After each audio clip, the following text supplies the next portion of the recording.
నల్గొండ మాజీ MLA Kanchela Bhupal Reddy, BRS party రాష్ట్ర నాయకులు కంచెల కృష్ణారెడ్డిల మేనల్లుడు భరత్ సింహారెడ్డి వివాహం హైదరాబాద్లో ఘనంగా జరిగింది. BRS party working president Kalvakuntla Taraka Rama Rao, మాజీ ఆర్థిక శాఖ మంత్రి తన్నీర్ హరీష్ రావు హాజరై నూతన దంపతులను ఆశీర్వదించారు.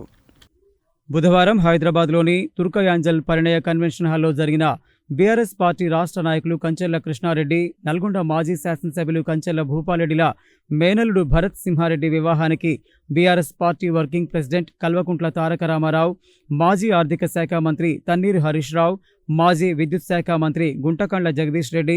మాజీ మంత్రి వేముల ప్రశాంత్ రెడ్డి, శాసనమండలి సభ్యుడు తక్కేళ్లపల్లి రవీంద్రరావు, మాజీ జడ్పీ చైర్మన్ బండా నరేందర్ రెడ్డి, మాజీ శాసనసభ్యులు చిరుమర్తి లింగయ్య, నల్లమోతు భాస్కర్ రావు, బొల్లం మల్లయ్య యాదవ్, కూసుకుంట్ల ప్రభాకర్ రెడ్డి, కార్పొరేషన్ మాజీ చైర్మన్ రావుల శ్రీధర్ రెడ్డి తదితర నాయకులు వివాహానికి హాజరై నూతన వధూవరులను ఆశీర్వదించారు.